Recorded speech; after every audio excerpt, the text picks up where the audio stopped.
the August 15th, 2022 meeting of the West Clermont Local Schools Board. Mr. Romano, could you take, no, you don't take roll yet, pledge. You can do that first. Roll? Roll call. Okay. Mr. Rudy. Yes. Mrs. Delaney. Present. Mrs. Brinkman. Present. Mr. Chumley. Present. Mr. Patton. Present. All present. Please join me in the Pledge of Allegiance.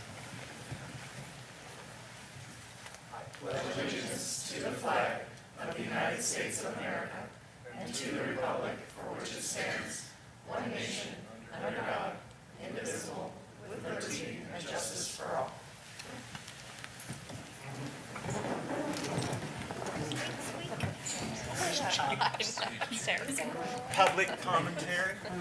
I have two cards. The first one is Raceland Shoemaker. Raceland, please keep it to 3 minutes if you could. Did I pronounce that right?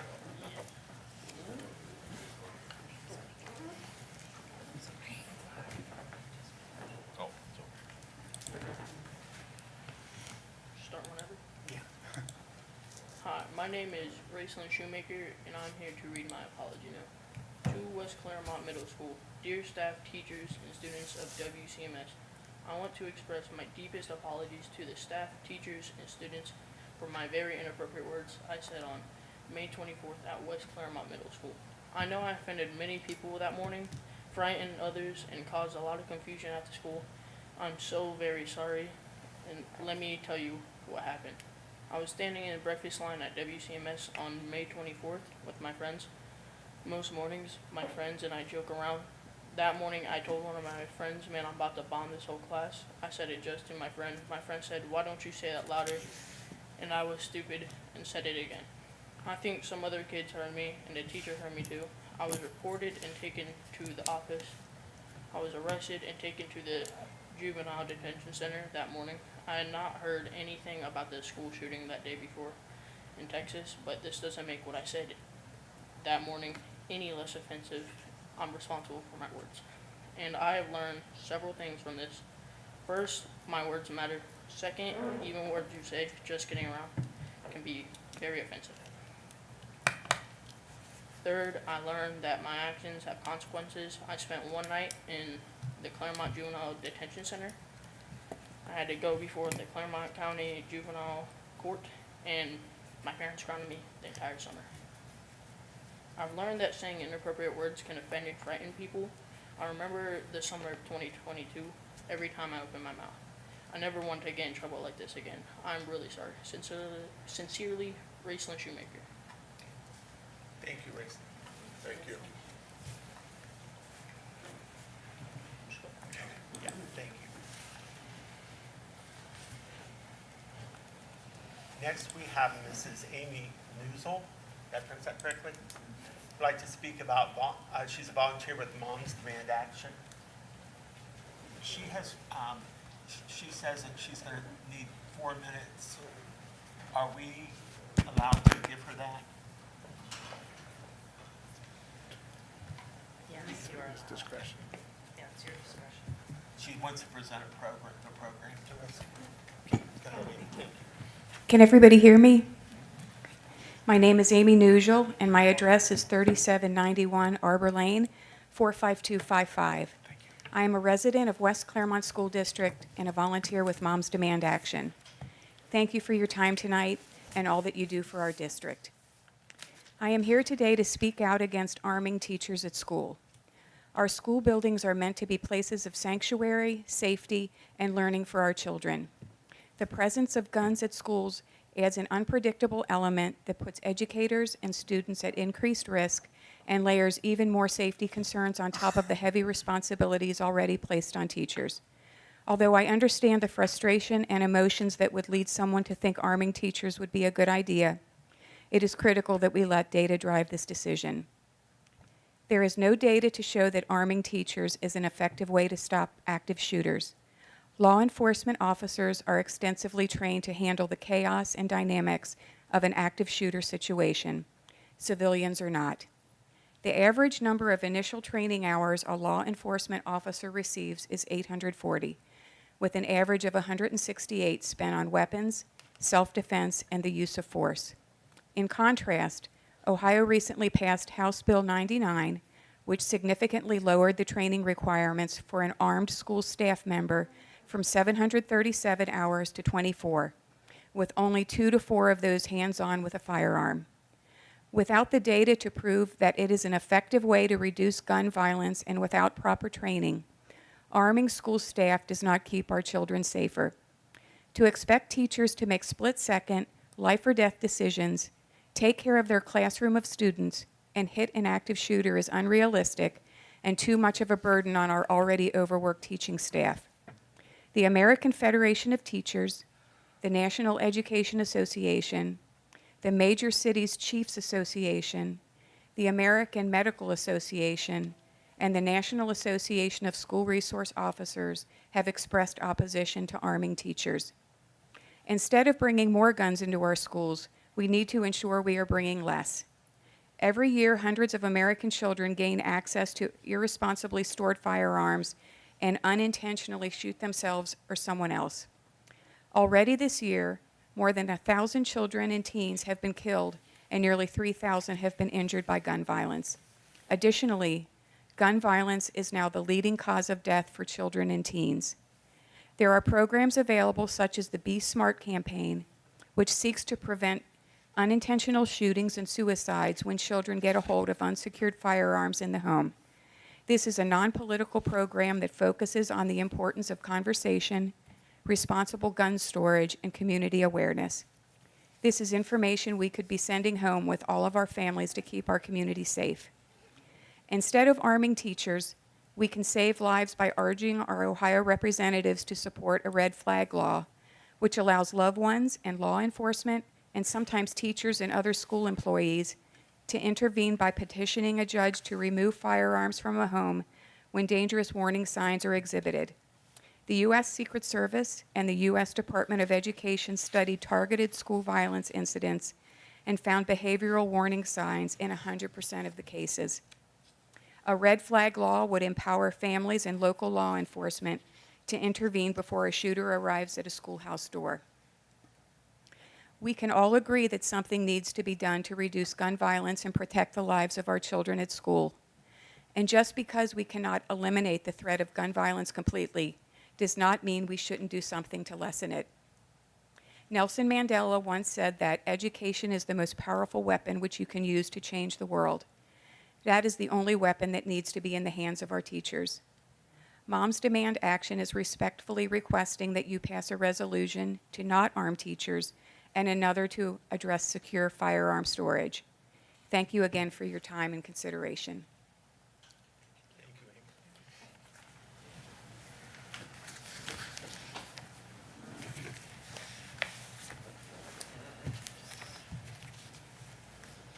Okay, Mrs. Superintendent's business, Mrs. Adams. Yes, Dr. Fultz is going to share the personnel report.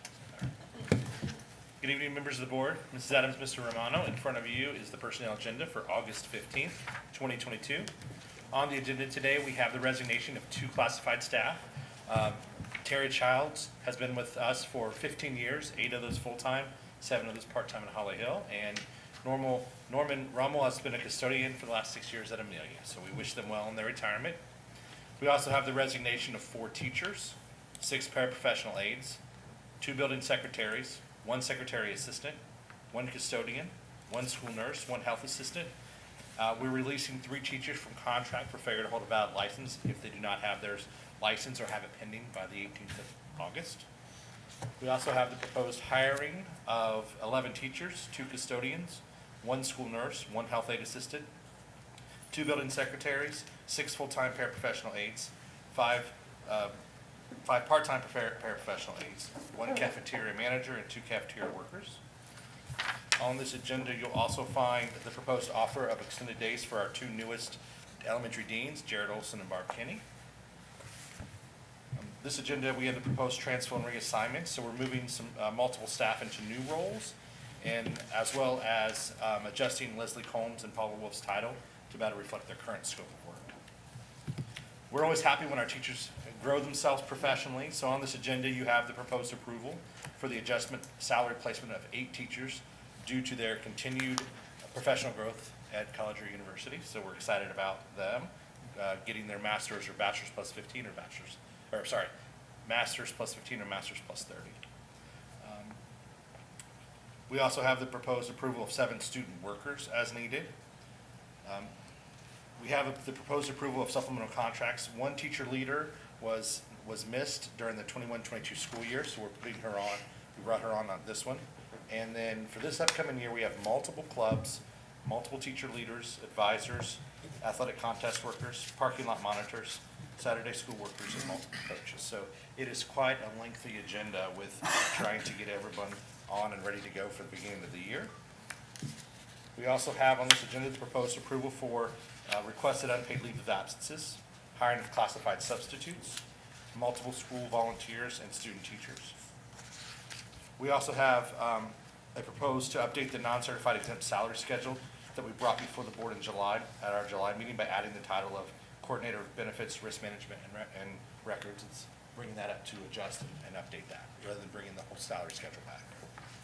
And finally, the work beyond the contract section, we have proposed approval for the following payments of the Health Insurance Committee, the Wellness Champions, the Advanced Quantitative Reasoning Group, Gifted Intervention Specialist Work, District Support, and New Teacher Orientation. All of our teachers came and spent some time with us before the teacher contract started, so we're excited about that as well.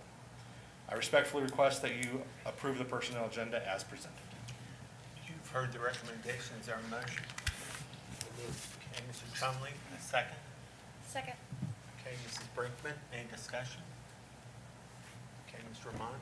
Mr. Chumley? Yes. Mrs. Brinkman? Yes. Mr. Patton? Yes. Mr. Rudy? Yes. Mrs. Delaney? Yes. 5 yes. Thank you.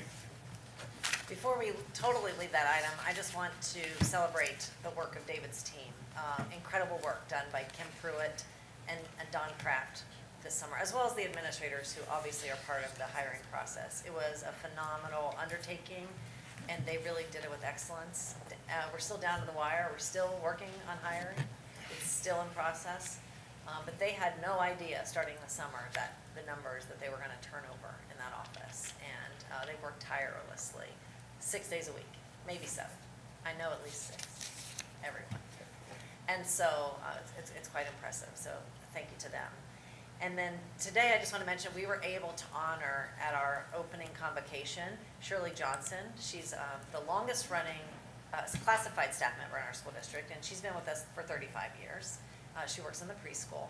And then we recognize Patty Emery today. She has been in the school district, is it 44 or 45? 45. 45 years this school year. And so we had to have a fat head of Patty today. She wasn't able to be with us, and so she was definitely there in spirit and will be joining us back tomorrow or the next day. So just wanted to recognize the people that have been long, dedicated, stayed in West Clermont, served so well for all these years.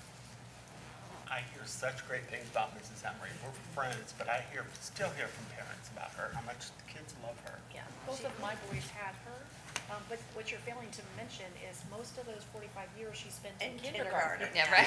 No, she's a unicorn. Yeah. So, yeah.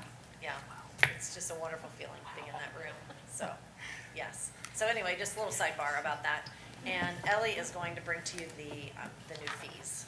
Good evening. So earlier in the summer, we brought to you like our full, what we thought was our full list of course fees, but there were 3 that were accidentally, inadvertently left off. So this is an addendum to our previously shared school fee list. So those 3 courses are listed. Mystery and Horror, it's one of our English selective courses. That $10 fee is consistent with the other fees for English selectives. And then the 2 other courses are related to our Teaching Professions course that Michelle Dorman is beginning this year. And so we're super excited about that. The Foundations of Teaching and Learning, and then the Teaching and Learning Explorer, which is like their field experience. So those 2 fees are for that course. Any questions? You've heard the recommendations, our motion. So moved. Mrs. Delaney, a second. Second. Okay, Mr. Chumley, any discussion? Are we just voting on the personnel and the? I don't know, that's what I was like, is it, I wasn't sure. Isn't this I the guess consent? that's it, right? Is it Yeah. This is not consent. I Yeah. should think so. So we're voting on each. Okay. individual, right? Okay. This is not consent. Okay. Mr. Romano? Mr. Chumley, Yes. Mrs. Delaney, Yes. Mrs. Brinkman, Yes. Mr. Patton, Yes. Mr. Rudy. Yes. 5 yes. And then the next item, we have Mr. Overby will bring the Citizens Advisory Commission update. Good evening. Earlier this summer, I think it was at our June meeting, you approved the project statement for the Citizen Advisory Commission of student and staff safety and security. So we're going to continue that work or start that work here at the end of August. And we had a couple of the commission members who are not able to participate this year. So Mrs. Delaney and Mr. Rudy, I sent them the 7 applicants that we had applied for the position. And we had some discussions this last week, and there are 2 candidates that we'd like to bring forward. Clara Montan, I'm gonna mess up her name here, Montanhose. Clara's background is in marketing communication, so we think there could be some, will be some value add there. And the second candidate is Craig Dobson. Craig is an Amelia grad and is a clinical supervisor at Beach Acres. So he brings a mental health background to it as well.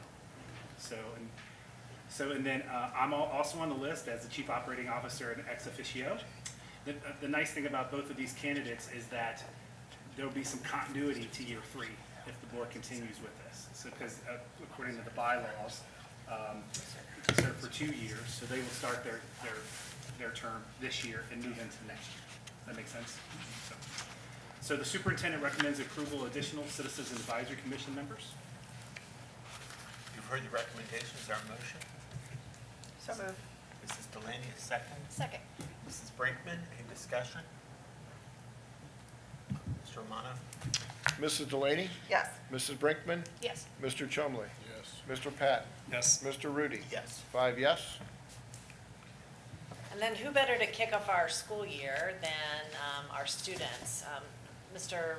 Gephardt arranged for J.J. Stahl, Addison Castleman, Tori Lafferty, and Caitlin Little to speak with us today. I don't know if you want to tell a little bit about. When I took this position, we talked about student voice and how much we wanted to see that, not only at board meetings, but also to publicize it as well and to celebrate. And I think celebrating all the things that our students are doing. When we were reminded today, when we talked about RISE, we talked about student center. And so we want to celebrate what our teachers are doing, what our students are doing. And so each month, we'll be bringing a different school to you. We'll start with West Clermont High School, because I figured Greg didn't have enough to do, so he needed to come to the board meeting. But we'll also finish with West Clermont High School, because I think it's important to hear those seniors talk to you guys about their experience their senior year. And so we'll start off with West Clermont High School tonight, and Greg will introduce students that are here with us.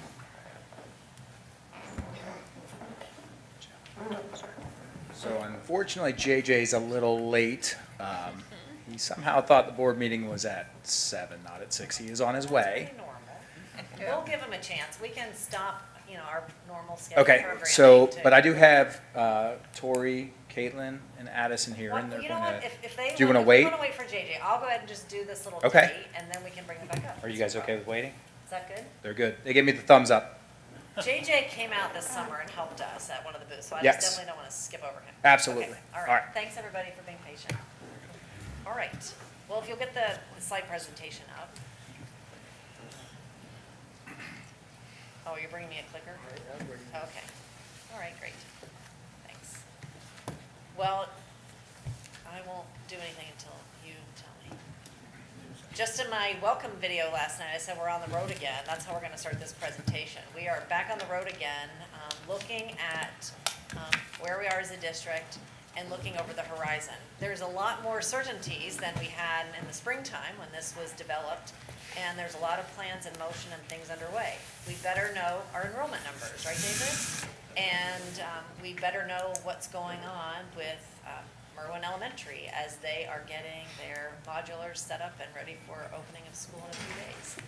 And so we continue to use this roadmap as a way to look to the future, to know that if we're going to achieve the outcomes that you guys as a board have set up for us, did I just turn it off? It's going to take all of us together staying in the moment, but also looking ahead. We are guided by the aspirational vision of the board, and we're just so grateful to have this to give us a guiding light. And I want to rest assured that everything that we do helps to get us closer and closer and closer to the vision that you have. Now, there's a mention in there about metrics, and I won't be sharing really any district metrics with you today. The state report card, all those numbers and all the details are being kind of finalized, and I think we're going to have the official numbers later in August, so that should really gear us up for really clean, fresh, right when we need it, data in September. So we'll be sharing that with you just to give a little more clarity about what is our attendance telling us, what is our academic performance, so how's the behavior. So there will be a big presentation by the teaching and learning team. I have to say, we looked at preliminary results this summer and really got under the hood, looking for root cause of some of these issues, and knowing that we have got to attack academic achievement across the school district, and we know very closely linked to academic achievement, attendance, behavior, engagement. And I know I'm going to say it wrong, because I think I did today earlier. Our students, in terms of attendance. 25% have last year missed more than 10% of the school year. So they were under 90% attendance. And so how do you work with that? If people aren't physically here, and 25% of our students weren't physically here most of the time, that's going to impact our results. And so we've got to figure those kinds of things out and get under the hood on that, working with each family one by one by one. And luckily, because of the creativity, the grants we've gone for, and everything that we're trying, we have some new kinds of support systems and new support people in place. So we'll talk a little bit more about that.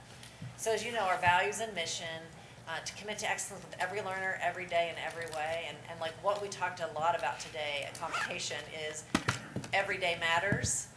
And that's why everything is hard, because every day matters. Everything that we do matters, and we truly can make an impact to kids, whether it's good or bad. We are making an impact. And so we need to really understand and take hold of that very important responsibility and role that we play. Together, as one community, we learn, lead, succeed. This is what gets us out of bed every day, and we really have a strong vision this year to bring more and more people to the table. That word together, we want it to be bold. We want it to be family, students, community, business owners. It's going to take all of us to figure out how we continue to educate students, be an attractive organization, a great place to work, and take this district to the next level. And so why do we exist? We always start with our portrait of a graduate. It really is our North Star. This was uniquely developed in West Clermont, and no matter who I show it to, what audience, everyone can relate to a piece of it, that they can say, look, this has made the difference in their life, or these are the kind of kids they want working in their business, or the kids they want living on their street, and the kinds of adults that are required for this landscape crazy world, or this new landscape and crazy world that we live in. What I want to take you to, though, is our strategy a little bit more tonight. And so how do we create this change that we want to see in our district? If we want all students to walk across that stage ready to show those learning attributes of a portrait of a graduate, and to have the essence of what our portrait's all about, what do we have to do? And so we believe it's about being a high-performance culture, that you can feel the culture walking into any business, into any religious organization, into any restaurant. You can feel the culture of that organization, that business, in the room when you're there. And that's true in classrooms. Each classroom has a culture, each building has a culture, and each district has a culture. And so we want to be known for our high-performance culture, but that's what we're all about. We're all about growing people, developing them, and taking them to the next level. And so we want to be able to answer the question, and I can't even see this anymore, so I have to put it in front of me. We want to be able to answer the question about purpose. Do we know where we are going? Is it clear for every single stakeholder in the school district? Are the people aligned, and are they engaged? Maybe they know the mission, the vision, and the plans for the year, but they're just showing up, going through the motions every day. Are they engaged? Are they feeling empowered and part of it, part of the solution? Process, do our systems create leverage? Is the way we collaborate, the way we problem solve, does it create more hurdles? Does it make it clunky? Or does it make it more efficient, more effective, and stronger and more powerful? And in terms of progress, how are we adapting and responding to our learners? We know education is not one size fits all. We have a lot of kids. We can't just say, well, there's a lot of kids here, and we're just doing the best. We're going to work right in the middle. No, each kid deserves something that's specially designed for them. And so as a district, we continue to focus on progress and our purpose, have strong processes and people. We truly believe we're going to be able to reach that portrait of a graduate outcome. We're going to be able to see students and staff who are learning and leading, who are able to see their aspirations come to life, and that they have a true sense of belonging and feel something special about being in West Clermont. We had today an alumni speak on the convocation stage. James Collins spoke today, and he told a story from being a wee little Holly Hill Husky and his whole journey to college and to the professional field back into education. And it was incredible. And so it's our job truly to help everybody be able to tell their story in the way that James Collins was able to do that today and inspire our staff. So these next slides really get into the weeds about the key actions that we plan to take this year. You know, we're still working under the same strategic plan where equipping and engaging every learner is top priority. And our focus this year is to create a safe, supportive, collaborative model. So we've had safety plans, we've had collaboration plans, we've had support plans all along. But what we want to do is rethink, reset, and bring these plans under one roof. And ensure that no matter if you're a wolf pup at the preschool at Willowville or Holly Hill, or you're a senior at West Clermont High School, that we're all living under kind of the same umbrella, same expectations, same high expectations that will get us to the goals that we want to achieve. So safety is truly about setting the physical environment as well as creating psychological safety, making an environment that people feel comfortable to be themselves, to ask questions, to share ideas, to take some risks. We also want to create a very clear support system. We have multiple tiers of support that are part of our entire system for learning, for social emotional learning, as well as academic learning. And we want to ensure that all those supports are in place and that we're working together collaboratively. We've added some new collaboration moments scheduled for this year.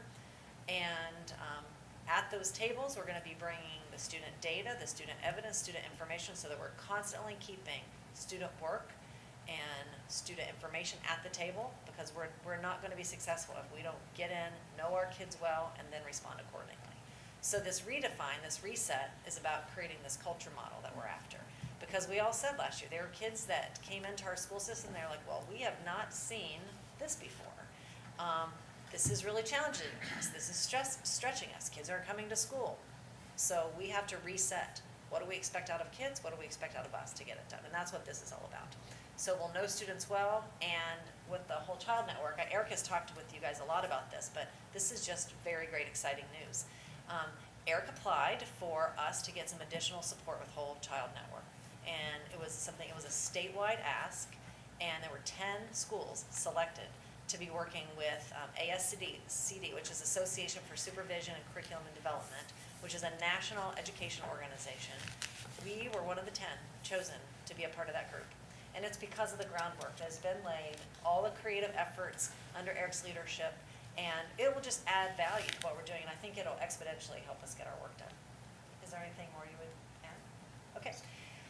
We've added 2 new positions this year. The district has contributed a little bit to it, but this has come from TANF dollars from our Family and Children First opportunity, and this is true to all Clermont County schools.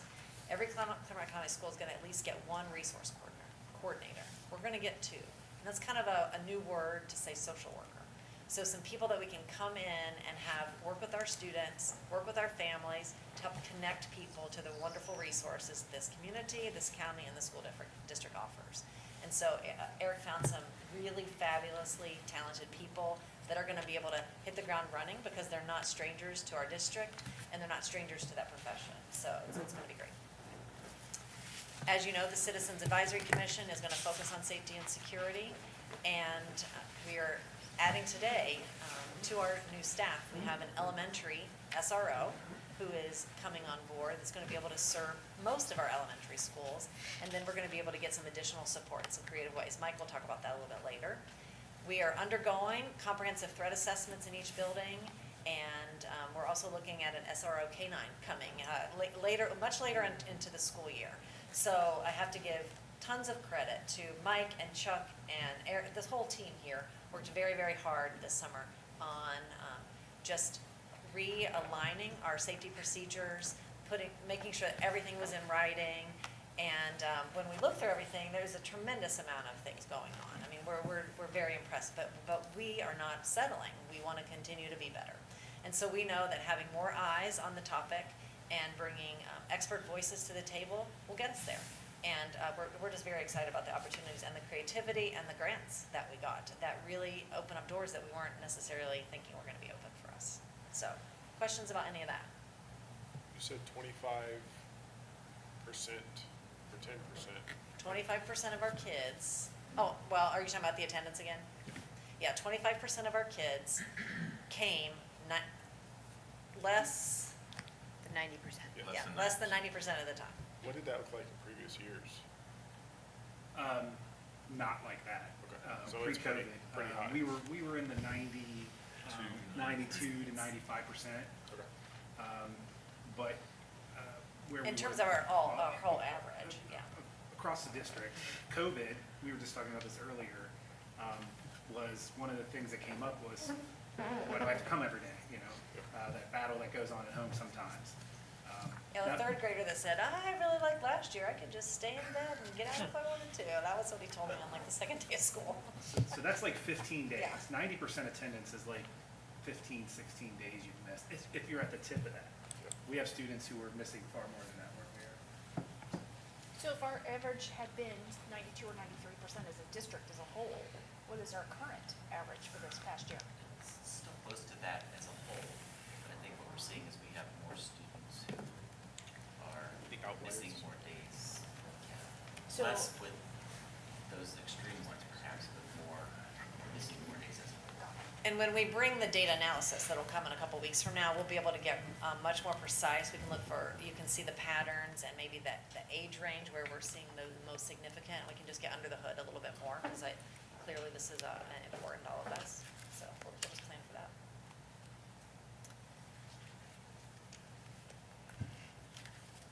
Did I turn it off in the middle of all my flapping around? All right, Dan, help me out. Okay.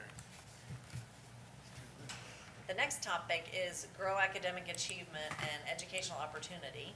And our annual goal this year is to build an instructional framework. And we have lots of instructional frameworks throughout our district, but to try to have like an umbrella instructional framework that basically says, this is what a student-centered classroom looks like.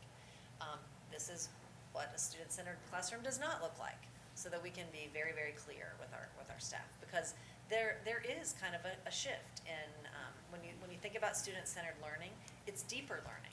It's not only the core content, it's the 21st century skills, and it's giving more and more agency to kids, more control to them. So we'll be coming up with this document that will, really set the tone for the culture of the school district and how we're all gonna work and play well with others. Then we will talk about that instructional framework so that we can ensure that student-centered teaching is happening in every classroom.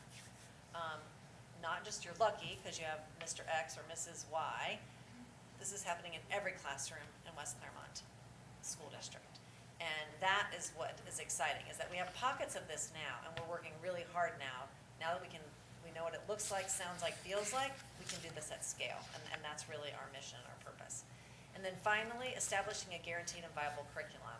I'm so thankful to the board for supporting us financially to first infuse money into the math curriculum, and so that's been top of mind and top of the order, and now that things are bought, things are in people's hands, and we're starting the implementation process. And then on deck we were able to send a team of teachers this summer to the National Science Conference in Chicago. And so they've got immersed in probably one of the best conferences that exist in education, and are able, they're just filled with ideas that they can bring, and they will start their study process. Not only science, but PE and health will do their year of in-depth study, and we'll get to a purchasing for them eventually. And so, just to reiterate, these are core content areas that haven't been invested in over a decade. So this is extremely exciting and is going to have a big payoff, I believe. Any questions or comments about that? Okay. And then this is about embracing innovative learning, and all of our learning is under one roof. So these instructional frameworks that we're creating and the way that we metric and measure our success all comes together. And so what you'll see here is the innovative side of things. It's the WC Your Future. How do we create a plan for every student that meets their needs, that gets them to Portrait of a Graduate outcomes? So we've all been talking about the definition of Portrait of a Graduate. We know what it looks like because we've been experimenting with it, but we're going to take that work a little bit further. And we're going to start to see by grade level, well, what does character look like in kindergarten versus 5th grade? What do we want to look like as the students go through in their sophomores and seniors in high school? What are the academic life skills that we want to foster and to really accentuate as they matriculate through our system?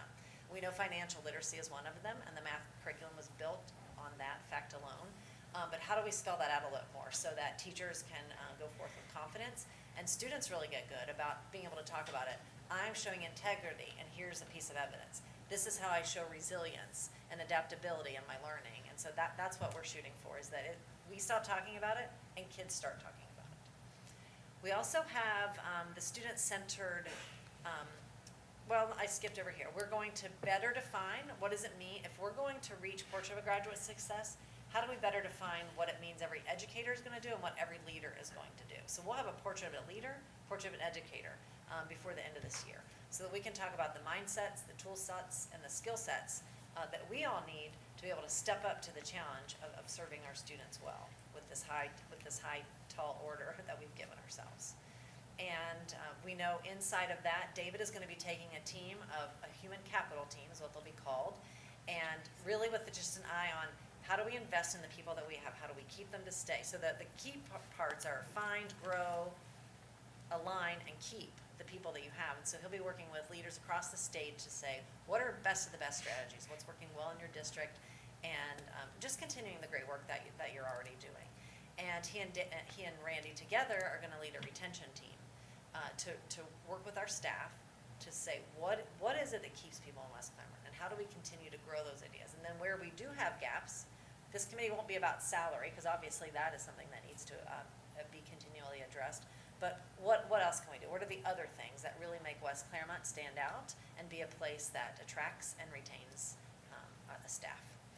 The student-centered learning ecosystem will be in year 2 of its work, and it's going to exponentially grow. We'll have year 1 will continue to work and continue to support each other. A year 2 cohort will be brought on, and then we're going to scale that work to the science team and the PE and health team as well. So everyone gets a hand in that community-based, authentic, relevant learning that is really anchored together with community share. And finally, and this is what JJ and friends are going to talk about a little bit later, is this idea of community or career-based learning and how we're expanding that across our whole school district. What kinds of experiences that we're letting kids dabble in elementary because we have specials in place in the Discover class. How does that grow into middle school electives and opportunities? And then true high school internships, apprenticeships, class experiences, and travel or whatever and beyond. Next, optimizing partnerships and aligning resources. And this is really about our stakeholder engagement system. We have a robust plan for this year, and we want to tell our story. We want to tell our story of how we're using the investments that we've been given through the Onward and Upward Investment Plan. That's both through some district general fund money as well as the CARES Act money and the ESSER funds. We're in year 2 of that. We are going to elevate student voice. We have the staff retainment team, as I mentioned, the West Clermont Town Hall process, and we're going to be updating to a new volunteer system. Randy's going to talk a little bit about it later, so I won't do that now. And the next section of this just really talks about the town halls plus impact teams, because that'll be a thing that's added this year. That not only will we gather in the big, large groups, we will then have some internal district teams that will start to synthesize all the information, take it all in, and begin to make recommendations back to you guys. And so that'll be the year-long process. I'm gonna go into a lot of depth with it next week, or next meeting, so I'm not gonna talk about the details now. So, any questions about our goals and action steps? Do you feel, based on what you're hearing, that it's going to address the issues that you're seeing and the topics that we've been providing data to you on? Or do you think something's missing? Just any thoughts? I think it was great. Agreed. Let's do it. Okay. All right, great. Let's move on and share a little bit more about the enrollment and staffing update. We give this about this time every year, and we'll do another deeper dive probably in November-ish, but it gives you a sense of all the happenings here and how we're moving. All right, thank you. If you look at the slide there, just to do a quick review, building to building is on the left and open enrollment.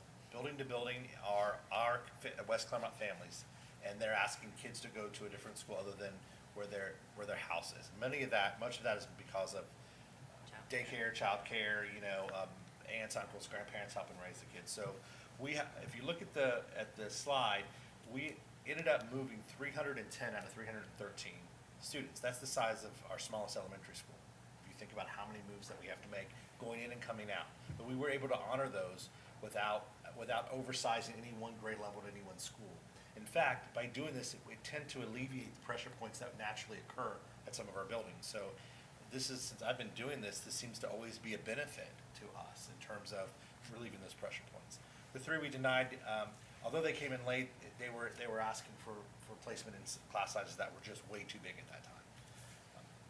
On the right of the screen, on the Oh, yeah, we gotta go back. Sorry. On the right of the screen is open enrollment. As you recall, we limited that this year to grades 5, 8, and 12, and the table on the right shows how many students that affected this year. So we ended up having 55 come into that. We'll continue to review our open enrollment policy and how it is affected by state staffing, state financial action. All right. So enrollment in kindergarten is our next slide. So pretty excited about this. As of last Friday, we were at 654 enrolled or pending. Pending, obviously, is they started the process to enroll, and so we're working on trying to get them to finish that process. Last year, we were at 660 at this time, which is right about where we want to be.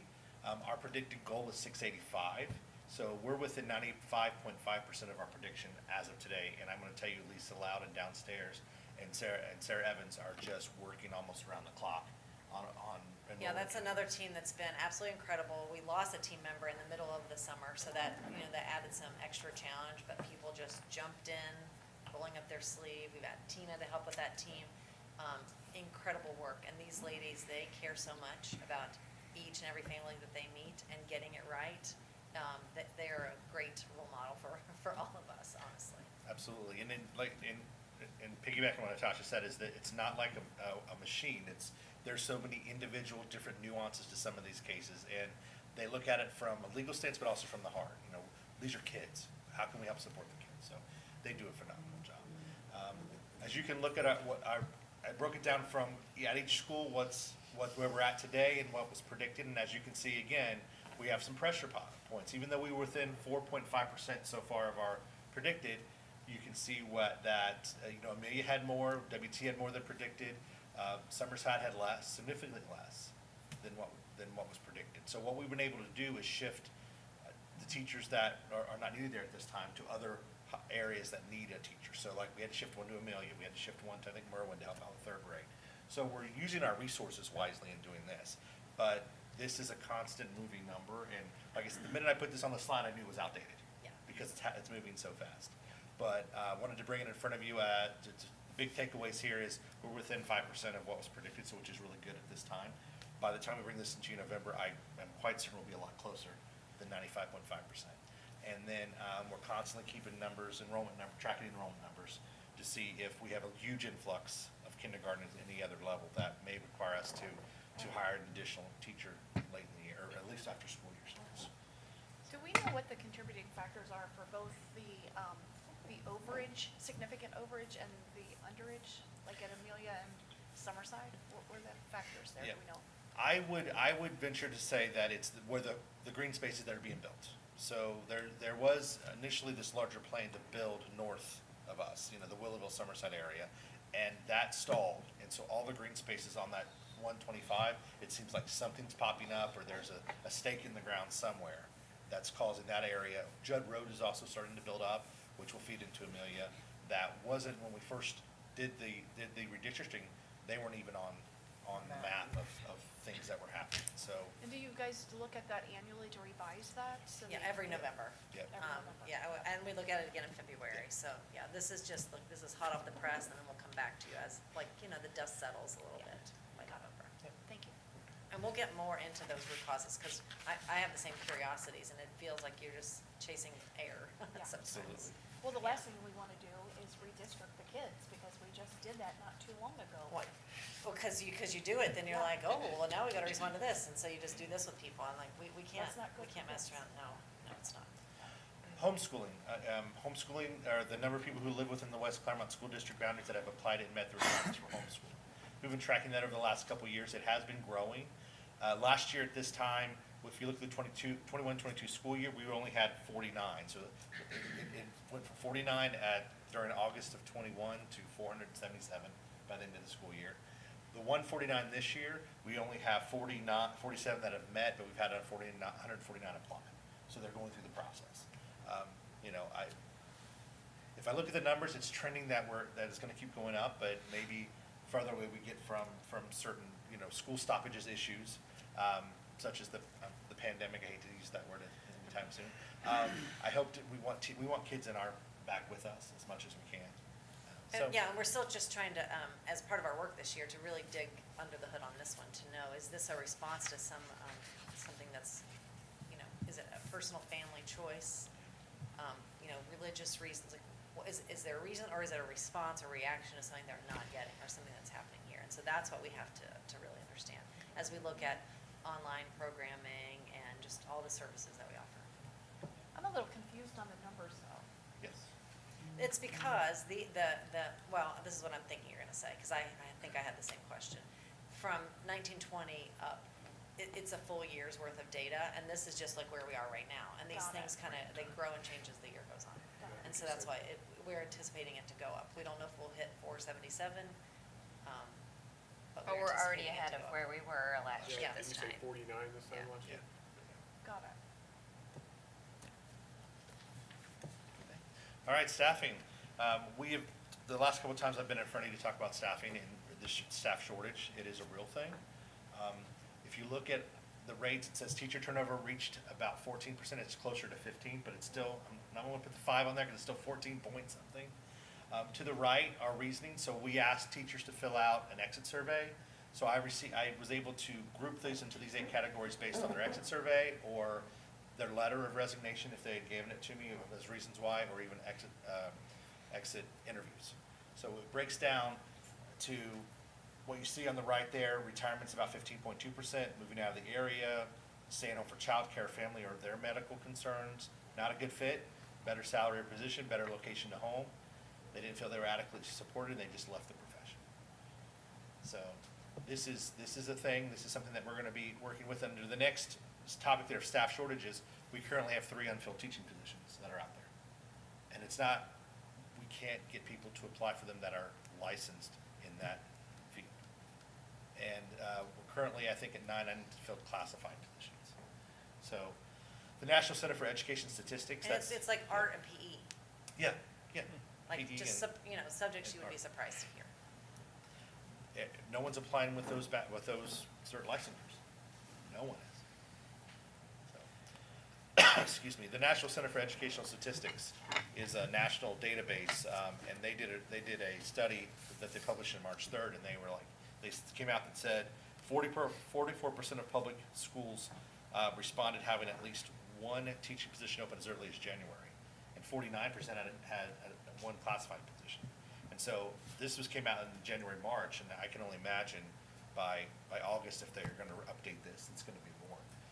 if you go back and look at the data and the research on this, they started talking about this in about 2012, 2013.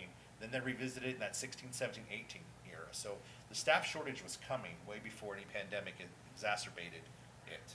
And so now there are many districts in the same position we are. As I work with all the HR people around the Greater Cincinnati area, we're scrambling every day. We're like, hey, did anybody interview someone with blah, blah, blah background? If so, send them our way. Or what are you doing to fill this position when no one applies?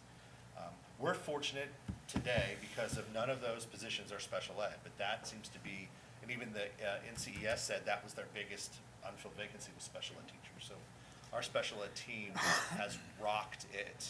And I think Tyler and Scott and, they work probably 25 hours a day to try to find the right people. So we're fortunate that we're trying to stay ahead of that curve as best as we can. So it's worse than finding math and science teachers? Yeah. Yeah.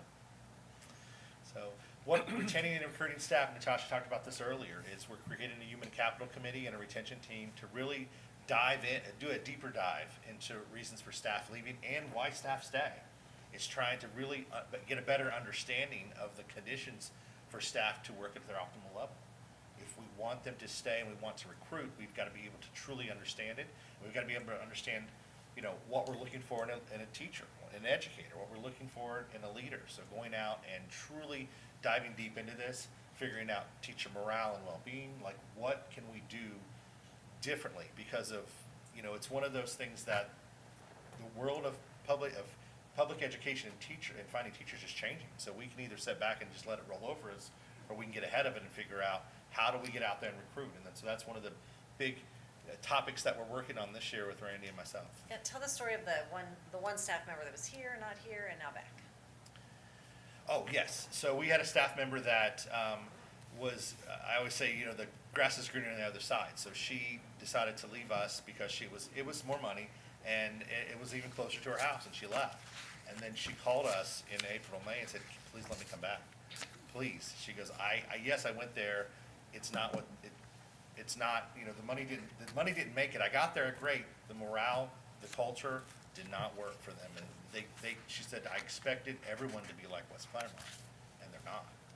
And she's like, I'll drive all the way back here and be a part of it, just, if you have a position. And we had a position, and so she was a good teacher. We happily took her back. But we're doing some great things here. We truly are.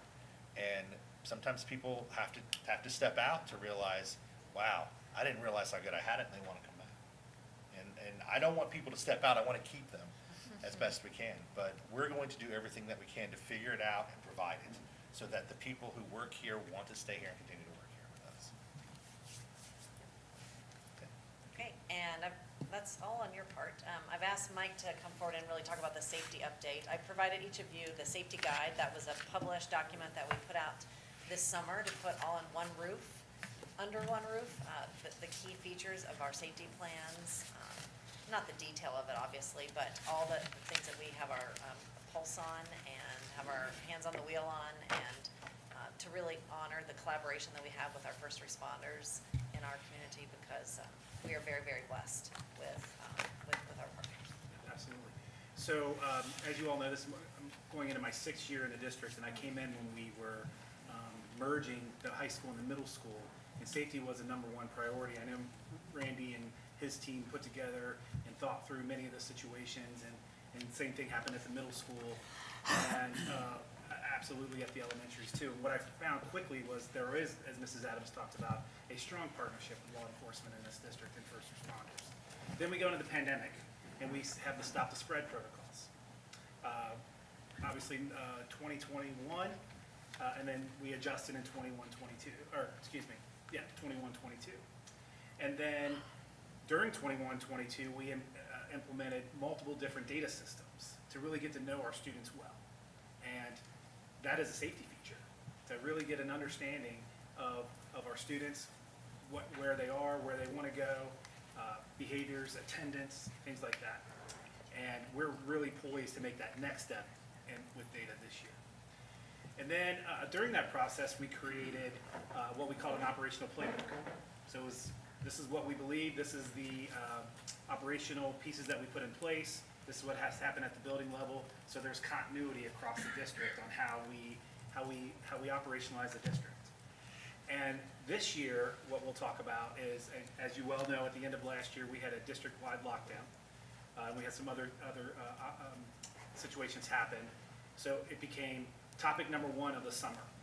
And what I want to share with you tonight is some of the things that we've worked on, including the safety guide. And if you Google school safety, if you go in there and Google it, every agency has their operational handbooks, things like that. So what we've looked at are a few. We've looked at, and I see Chuck has one right here from the Secret Service. We looked at the Department of Homeland Security. We looked at OSC, the Ohio School Safety Center. And the one that is up here tonight is the 10 Essential Actions to Improve School Safety, and that is from the Department of Justice, COPS. So it's a 45, 48-page document here. And I thought that would be a good way to frame some of the things that Mrs. Adams talked about, that we have our hands on the wheel in. So quickly, when we talk about school comprehensive school safety assessments, those happened a few years ago. We have to update our emergency plans. And then in December of this year, in the fall of this year, we did a vulnerability study as part of a grant that we actually won, and I'll talk about here in a few minutes. Right now, we just completed a high school physical safety assessment with Hamilton County Educational Service Center, and we're meeting on Thursday to discuss the results, and then we'll move to the middle school, and then all the other elementaries will be in play as well. So we can put a check, not that we're finished, that we have our hands on the wheel. School climate, we've talked about PBIS, we've talked about caring school communities, student-led organizations like Hope Squad and Link Crew, and we also have tonight with our speakers around student voice here tonight. Also with that, I just want to say Mrs. Adams gave a very, it was awesome, Mrs. Delaney did as well today, around hope. And when we talk about student learning ecosystem, and we talk about WC Your Future, that brings hope to our kids. And that absolutely is a safety piece, in my opinion. And so if they see hope, if they see a future, they're going to want to come to school. And then when they're school, they're going to want to be engaged. And then when they're engaged, academic performance goes up. It all kind of works together. Campus building and security. We have many things in place, from our surveillance systems to secure vestibules to badging systems that we all have throughout the district. Implementing a new school visitor program called Visit You this year. Before, because of construction and how you bid construction, we had 3 different visitor management systems in the district. Now we're under one visitor management system that I used on Friday. Just I was tinkering around. I was at the middle school. It took like 15, 20 seconds. Then it prints you out a badge. You put the badge on, has a picture on there, and they are through the district. We have two anonymous reporting systems. One is through Safer Ohio Schools. The other is through our Google form that we created, that Eric gets, if there's an entry in that Mr. Dool receives and gets to the building level, and then we have a follow-up process in place for that as well. We've talked a bit about coordination with first responders from Clermont County Sheriff's Department, Pierce Township, and Union Township. We work with 3 law enforcement agencies and 3 fire EMS as well. So they're all in my phone, they're in Chuck's phone, they're in multiple people's phone, and they pick up when we call or text. I was just texting with a few today. Behavior threat assessment and management. In 2019, we took about 25 staff members, including SROs and counselors, through threat assessment training.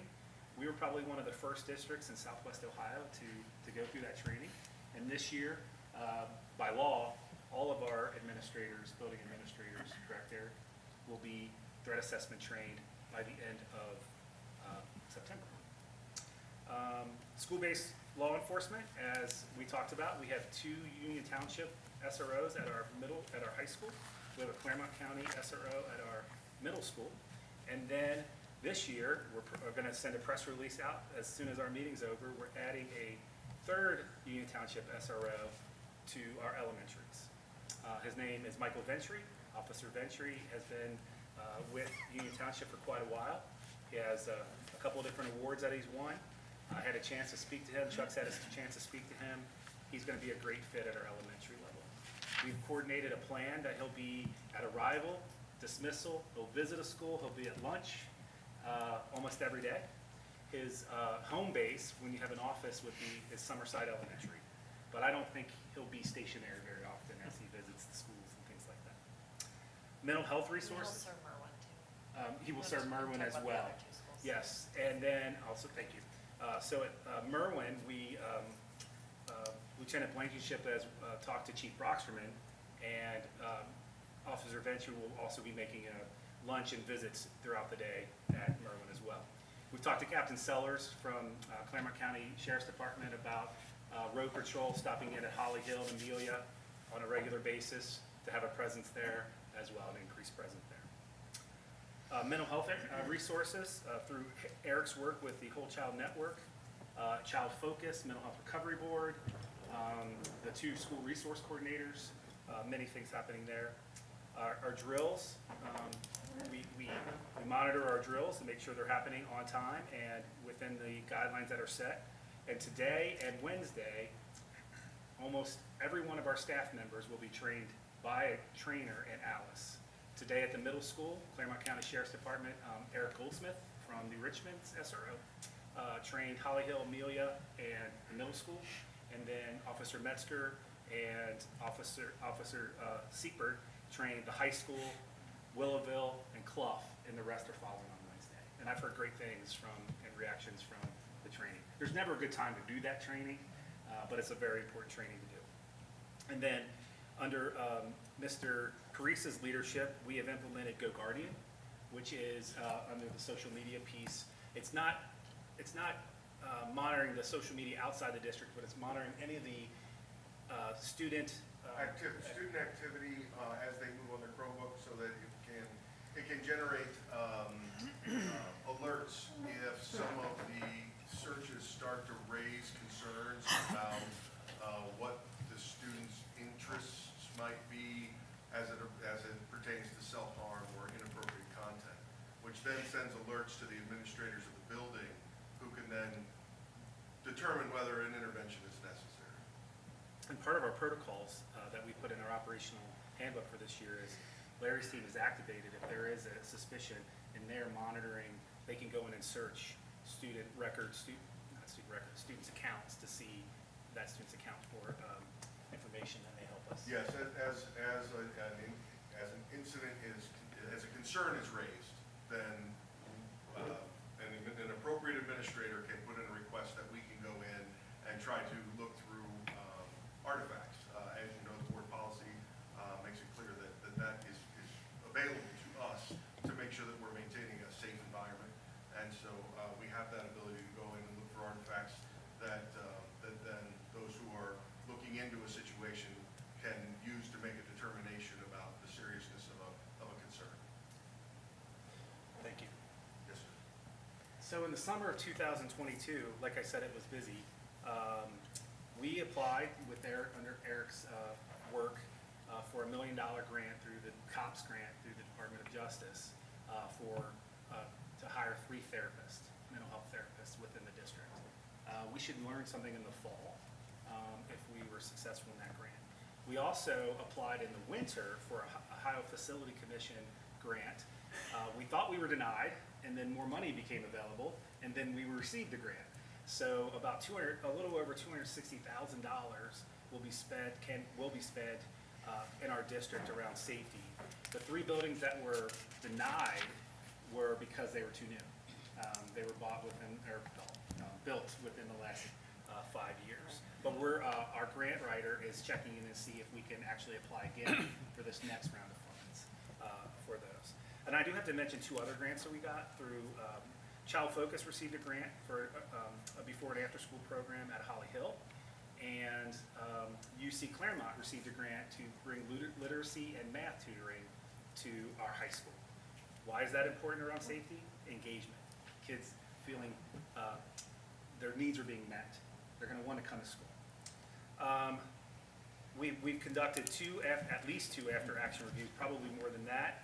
Chuck led one with our principals, and then we had one with all of our law enforcement agencies. All were present.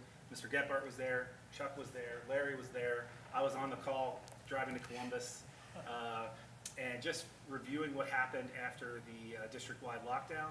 And one of the things that came out of that, and it's on the last page of the safety guide, is it was determined that multiple levels of lockdown were needed, meaning, where we landed was 3 levels. Level 1 is what we're gonna call is the building will be secured, meaning action can happen and still throughout the day, lunch, in the hallways, things like that. And one of those, the example that is there was, say there's a bank robbery on 125.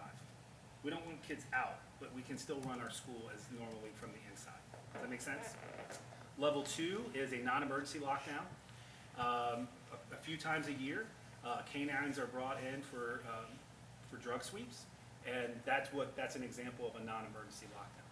And then a level 3 is we're activating all ALICE protocols that people were trained on today.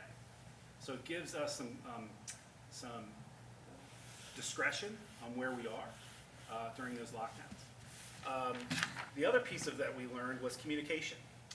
When we were in that meeting that day, some of the law enforcement folks that were there are parents in the district as well, right? So they gave a very unique perspective from law enforcement, but also from a parent perspective of things. And what we learned is we need to get a communication out very quickly that says, we're in a lockdown, we'll provide information to you as quickly as we can. And then there'll be other things in there, like we put in the, do not come to school. Do not come to school. It's on page 4, I think.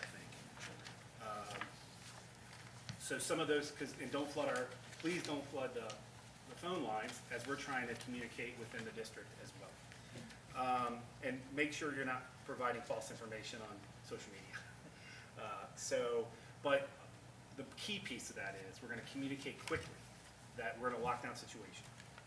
And then we'll communicate both the staff and the parents as information becomes available. Threat assessment training we talked about. Eric, we now have 4 trainers in the district around CPI training. We talked about ALICE training. We talked about the safety consultants, the physical threats.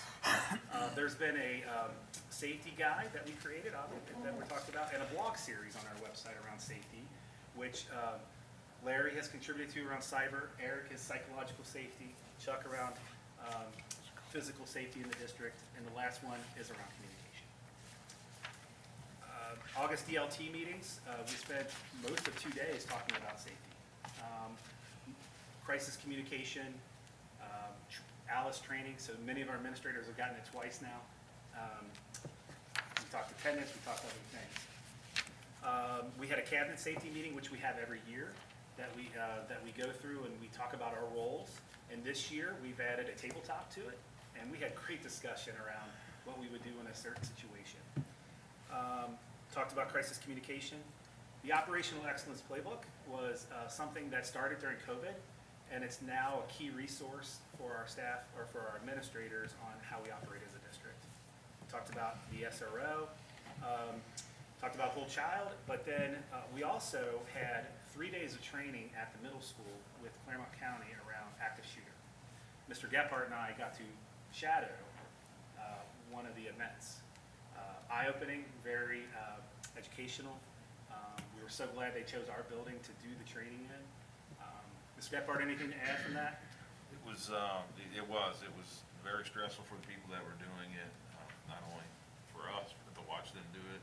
And it brought it was real world for us to see it. And I give them all the credit in the world for things that they have to do. And hopefully it'll never be in that situation, but we feel as though we're more prepared and that we got to be able to see it so we can get an idea of what's going to happen during that kind of situation. I give all the credit to them.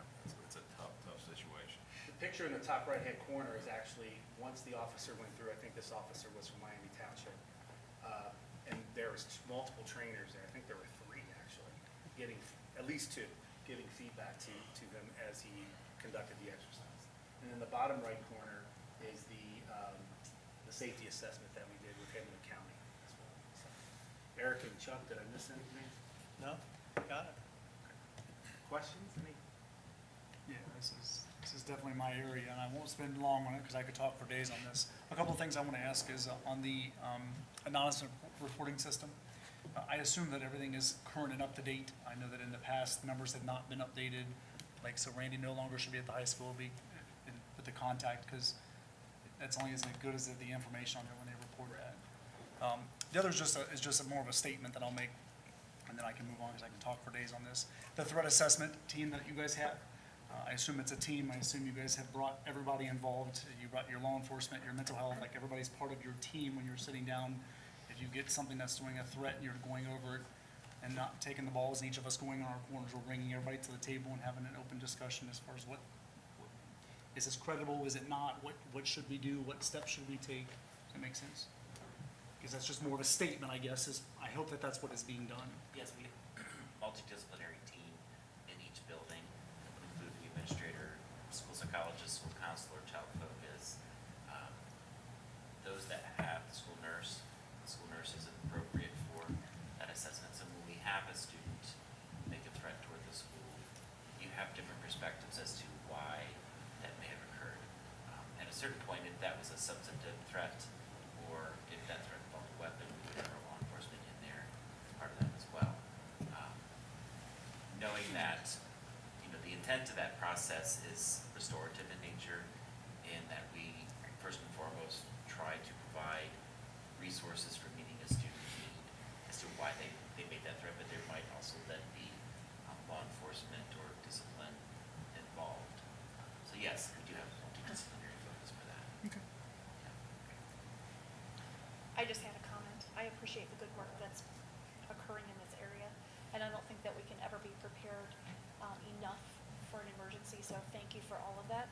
I just want to remind everybody that when we're doing presentations, we use a lot of acronyms.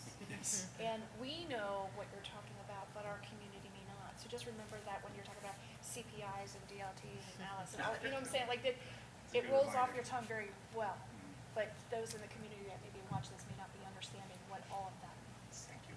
Little positive feedback. But thank you for the effort. We love that alphabet soup. All right, do you want to speak now? Me? Yeah. We want to start with students, and Yes. since they've been waiting, so since I was going to part say, of my like, we need communication. candy or Chick-fil-A or something. Yeah. I feel really, really bad, so thank you for being patient. So why don't you guys come on and make your way up to the So already part of microphone. the communication piece is obviously student voice. I've already talked to that, so what better to have students talk rather than Randy, so I've learned that early. All right, let's try this again. I'm going to let Addison and Tori and Caitlin come up first. They're participating in our teacher academy this year, and it's the first time we've kicked this off. They're going to get exposure to the teaching field next year as seniors, because they're going into their junior year now? Yes. Next year, seniors, they'll have the ability to actually get field experience out in our elementary schools or middle schools. We have a partnership with UC, so they will be able to earn college credit as they're doing this and working through the program. And they're going to talk a little bit about why they chose this. So I'll introduce them first. Come on up. And then after that, JJ Stahl is going to talk about career-based learning and the opportunities it's afforded him.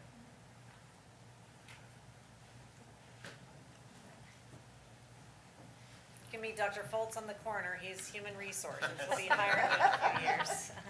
Keep your resumes on file. Yes. Hi, my name is Tori Lafferty, and we are here to talk about why we are interested in the new program of the Teachers Academy. I, as an incoming junior, am starting to look at options for a career. At the end of the school year of 2022, this program idea was introduced to the upcoming juniors and seniors. When spoke about, it sparked my interest due to me wanting to become a pediatric psychiatrist. This program will give me the opportunity to work with children in the line of work that I am willing to obtain. This program, like many others, will give high school students the opportunity to try and find a career that they might be interested in before graduating, especially when wanting to work with children. Hopefully at the end of this school year, I will get the chance to experience what I would like to do in the future, and for years to come, hopefully it will help guide students in the career path they would like to take. Good evening. I'm Caitlin Little, and I am thrilled to share my excitement about this new program with you tonight. With me approaching junior year, I have been thinking about career paths I may want to pursue. One thing in common with all my options that I have is working with children. Taking part of this program would allow me to achieve experience in this aspect of my career. I was delighted when this was an option that was presented to me and my peers, and I think we could benefit through this program no matter what the outcome may be with that for us.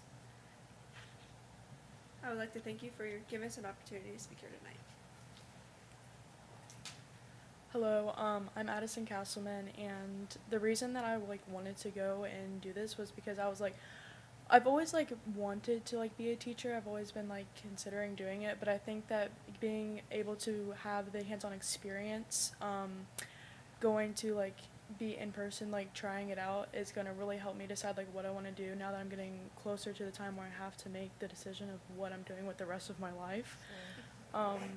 So I just think that this is a really good opportunity for me and all of my other peers to go and see what's out there for us for the rest of our lives. Thanks for listening.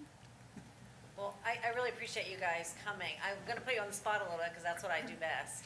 You're here, you have our ears, you have the Board of Education, you have the administrators of the school district. Is there anything that you think that we should know as we are preparing and ready to get into the school year?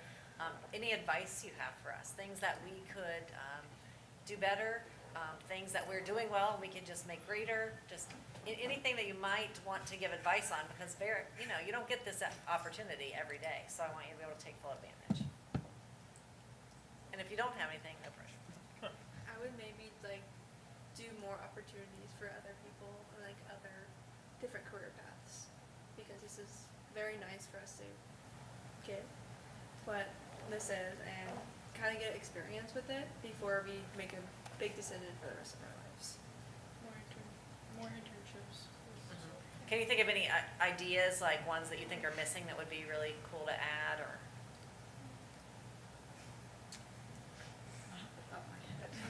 That's okay. No pressure. I think it's an awesome opportunity so that parents aren't spending a semester of money on a career path that you find 2 weeks in that you're not interested in. So it's nice that you can dabble a little bit and decide there that, I think that this is something I'm very interested in. Or if you're in the career path of medical and the side of blood makes you pass out, you don't want to be in a semester. And then figuring out, okay, I wasted a whole semester of my time. So we welcome the feedback. If there's opportunities that you or your friends are hearing that we need to hear, we'd love to hear from you guys. Thank you so much. Really appreciate it.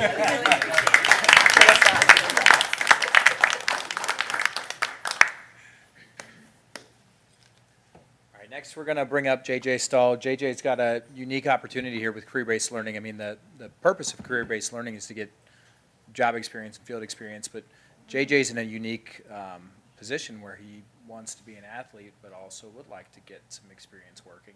So he's going to talk to you a little bit about that. Hi guys, I'm JJ and not very good at speaking in front of people, so kind of bear with me. But I'm a senior this year and I play basketball. So I am going to be taking 3 classes this year and getting 5 credits, so I'm still eligible for basketball, which is really nice. The program is allowing me to still be eligible for basketball and have time to work and balance everything else out in my life. So I can work, make money towards college, save up for my future and all, and still be able to play the sport I love and get my education. And it's going to benefit a lot of athletes, not just myself, because us athletes don't have a lot of time when we practice every day, so we can still earn money and work towards the future. That's pretty much all I got. So JJ, which program are you going to be focusing on? What career-based learning do you get to dabble in? What's your job going to be? Oh, I'm working at Everything Bagels. I make bagels.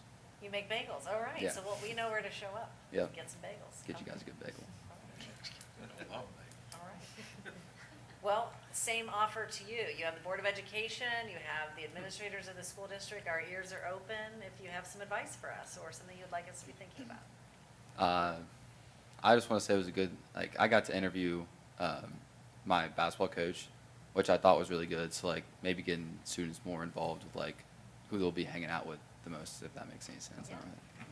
Yeah. All right, thanks. I appreciate that. Anybody else have questions or thoughts? No? Okay, thank you for your time tonight. Thank you.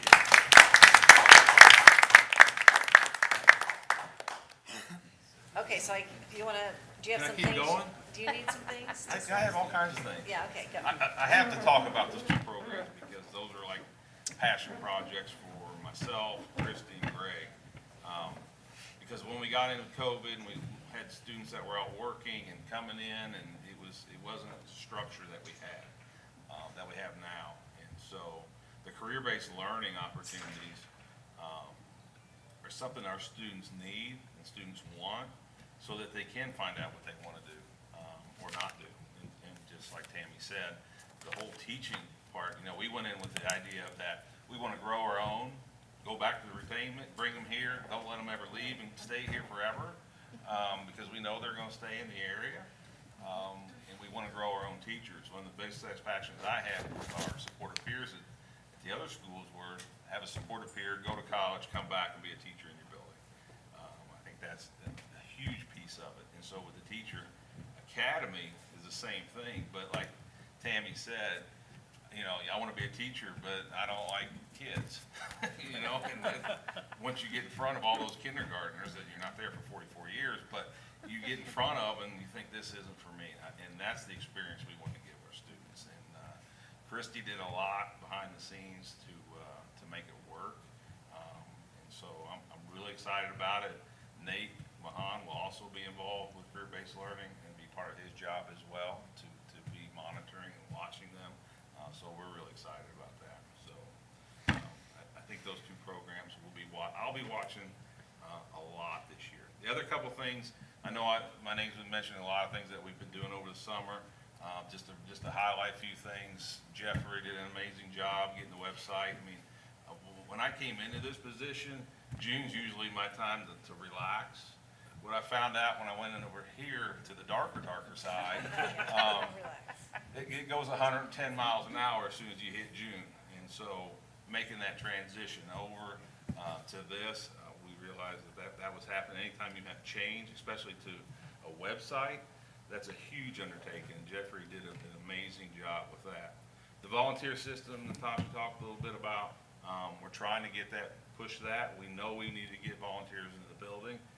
We have different avenues. We're going to start a campaign to Give Me 5. It could be 5 minutes of reading at night for parents. It could be 5 hours a week. It could be 5 hours at a school activity, or contact your teacher 5 times. Imagine that if every parent contacted their teacher 5 times a year, what will that do for academics? And what will that do for building relationships? So we're starting the volunteer system with that. I've given you that as far as Give Me 5. The other things that we'll bring into that, obviously our community share piece. We want our kids, our students to get those interactions with our community members as well. So you'll see more and more come out of that for the volunteer. But anything that we do with communication engagement, bringing the community in, our big goal is top 25%. Well, top 25% isn't just test scores. It's about our community feeling so they're safe, to make sure that we celebrate success, we celebrate our teachers, we bring the best teachers in with HR, we provide the best technology with Larry's group, who does a tremendous job as well. But to be that top 25% isn't just about test scores, it's about the entire experience. And so we have to tell our story, and we're going to continually tell our story so that we attract the best teachers, and we retain the best teachers, and we have the best results. And so that's the direction that I bring into this as far as the communication piece. We will celebrate success. Success will generate more success down the road for us. If you feel good about what you're doing, then we're going to be very successful. So that's kind of where we're at with that. A lot of other things that we've done. I got athletics. I just want to mention this. Alumni is going to be another key point that we're going to be talking about. Talk to the foundation tonight about it a little bit. But today's convocation was amazing. And one of the things I did say is we came into the merge not talking about purple and blue, because we had to get through those tough years of making the merge. But we're past that now, so we have to celebrate our past. We have to celebrate the people that have been here before. And so we'll put a big push on the alumni, bringing the alumni alumni back and making them feel welcome, not that they weren't, but anytime you make a situation where we had a merge and we had things like that, you kind of understand that. So September 23rd is the big alumni event. We have the parade before that. So if you go back to September 22nd, we have the town hall. So it's a busy week for us. We have the town hall on the 22nd. And then the 23rd, we have the parade. We have the alumni event. And the alumni events bring the bell back. We're actually literally bringing the bell back. And we'll have a ceremony for that before the game. So we got a lot of things that are going to come up. And I'll give you guys as much information as I can. Thank you. Can I ask a question? So you were speaking about volunteers. Probably 5 or 6 years ago, I think we lost a little bit of something.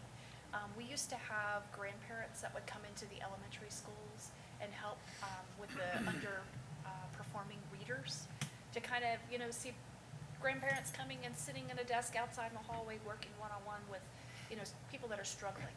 Have we thought about bringing some of that back and Yeah, that's part of this volunteer system, Good. is just to kind of reignite it, because we know it was there, but with COVID, everyone's lives just changed so drastically, and we haven't gotten back to the place we need to be, and we really weren't even satisfied with where we were, so, that's part of Randy's big Well, push. and that's twofold. Kids get the one-on-one attention that they need to help Yes. them be successful. But it also is a community outreach to get them involved with the schools where they may not otherwise be involved. Well, we need the community members to hear our story, see the story firsthand, to be in the schools. Yep. We know it's a struggle, 7 through 12, to get volunteers in the building. Kids don't want them there sometimes. But, so we have to have opportunities. We have to get the PTO numbers up. We can't just have a board of 5. Yeah. We're gonna need more than that. And so, more people that tell our story, that when we come to things down the road, we're in a better situation. So volunteers, and we'll keep data, and you know me, I'm gonna keep data, and we're gonna get the data up. Good. Thanks. So just for my comments tonight, it's just to really acknowledge our team. We worked hard this summer. We were at the Union Township, Pierce Township, and Batavia Township Police Night Outs, and we were just bombarded with children and families, and that was a lot of fun. We had some weather issues, but it was great. And thank you, Tammy, for being there and representing the board. It's just always great to connect with the community and be visible. We do plan on participating in whatever Union Township comes up with here soon. I know they're working on some plans, and we want to be enmeshed and immersed in the district, or in the community, sorry. I also want to say thank you to Michelle. She came today and spoke on behalf of the board to kick off convocation, and just created a great feeling, a great welcome and inspiration for all of us, so we appreciate you. And I just can't thank the team enough. As I was so glad to hear Randy mention that the district office it just kicks into a different gear and as soon as school is out. And it's been incredible, the work from the maintenance team, the custodians, all the people that are still here in June and July. We're starting school earlier than we have since I've been here, and it's created extraordinary efforts from the technology team. Chuck, you have an update for us? You have something you want to say? I will, if you want me to do it now. Yeah, sure. With, Merwin? with the modulars, we get final inspection occupancy, Wednesday about noon. So it's pretty close, right? We start school Thursday. But we'll be okay. Working with EMOD, the construction company for the modulars, and the fire hydrant company, Fire Hydrant LLC. They both have strong architects that work with both companies. So the architects pave the way for the district with permits and inspections and final inspections. We don't have to deal with any of that. However, invariably things come up that no one foresaw that we would have to do. So sometimes I had to call an attorney to get an opinion, and we made it through, so we'll be okay. We had 3 really big inspections today on site, passed every one of them. The assistant fire chief with Pierce, that guy's turned it around. He's been amazing. He was there, met him there about 6:45, 7 o'clock this morning, and he did some visual inspections, called Clermont County, and he's really a big help. So a lot of people, a lot of efforts went into this, so If we don't pass occupancy on Wednesday, then, I'll be mailing it in from then. You can have my keys and I'll just fade into the sunset. I've told everybody it's not negotiable. We have to have it. So I've made a lot of good friends in the county and Pierce Township, close relationships with people that are really helping. Open house tomorrow night it will happen. Here's our plan. I talked to Aaron about it today. We don't have occupancy, so we can't sit parents in there. So the teachers are going to meet the parents outside of the modulars. The modulars are set up, or will be set up. And the parents can go in and look around. It's a classroom, check it out, check the modular out, and so on. Then they'll have their teacher-parent meeting outside the modular. Weather's gonna be great. Aaron talked to her teachers today. That way, I mean, you know, Lord help us, somebody gets in there and falls and hurts themselves and we don't have occupancy, then we'll never get occupancy. So we're gonna avoid all that. The only modulars that there may be a hiccup on are the kindergarten modulars. The most difficult thing to get is a plumbing inspection of 4 pipes. I don't know why, it's just tough. The architects have been helping with Clermont County. Supposedly that gentleman will be there tomorrow. And we will pass, and then they can put the drywall back on the walls in the kindergarten modulars. They're cleaned out, they haven't passed inspection. So hopefully that'll be tomorrow, we'll be rocking and rolling from there on. Talked to 2 architects today, they assured me that they got assurances from Clermont County they'll be out there. Heard it before, but we're at crunch time now. So I think we're good. I think we're in really good shape. Thanks for Natasha and everybody here allowing me to skip her convocation soiree today. And today was probably the best day in maybe 3 weeks as far as the amount of work. Well, I know your team has done a lot of weekend work and just Yeah. over and beyond, and so Our we're maintenance we're guys, so grateful. custodians, they've all worked weekends just to get the district ready, but more importantly at the Merwin site to get things ready there. So there was a lot of scope of work that we had to do that the modular company or the fire department installation company would not do. It's cheaper for us to do it. So our guys pitched in and did it, and all of our stuff passed. Amazing. So we're waiting on the other things. But the architects have been great, the attorneys have been great. We'll be okay. So on that same note, we'll also have Wi-Fi, we'll have video surveillance, we'll have access controls, the card swipes will all be up. All of that will be functional Thursday morning. I stopped in on Saturday because I wanted to show my life of a previous experience I had. And then to show there, and there were 2 third-grade teachers in there setting their rooms up. So the staff as well were in there. And they were excited. They were excited. They thought there would be some advantages to being out there. Yeah. And there will be, so. I have one other thing. So for the site in general, for tomorrow night, the open house, Chief Brocksherman has agreed to supply an officer to stop in frequently on his normal duty to just help with traffic or whatever we would need tomorrow night. And then I applied for officer for arrival and dismissal with the chief, and he put me in touch with his officer that does those, that schedules those, so we should have it for a month anyway. So it'll be a big improvement over last year. So teams have just gone above and beyond to get school started at a sooner time. We are gonna be ready on Thursday when it's time for everybody to show up. And, you know, the administrators in this district right now, I just couldn't be happier with. You know, we moved some deck chairs around. Some internal people have now taken over buildings. And I would just say that when you've had that internal consistency and you're developing people and you're growing them, it's just such a smooth transition. It's just so much stronger than brand new people. And obviously, we're gonna always welcome brand new people. We have brand new people at the middle school.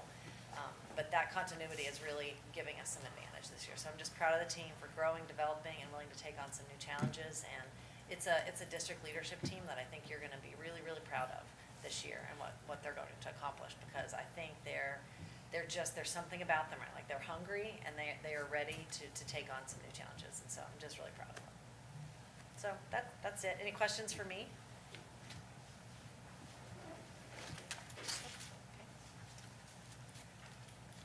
treasurer's business. Okay, thank you.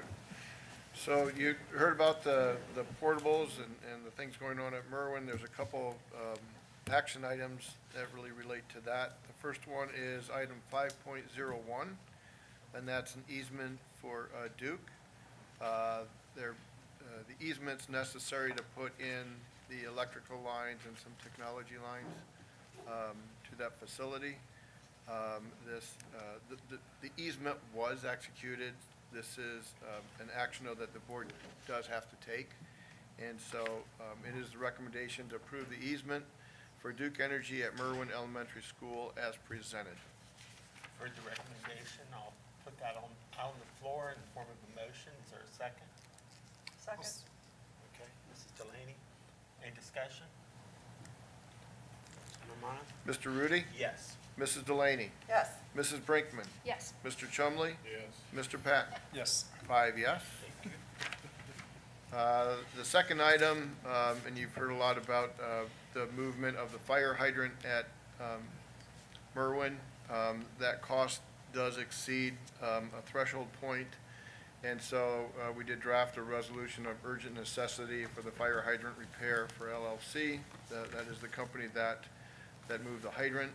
The recommendation is waiving competitive bidding and authorizing a contract with Fire Hydrant Repair LLC for relocating a fire hydrant and all related work to Merwin Elementary School based upon an urgent necessity.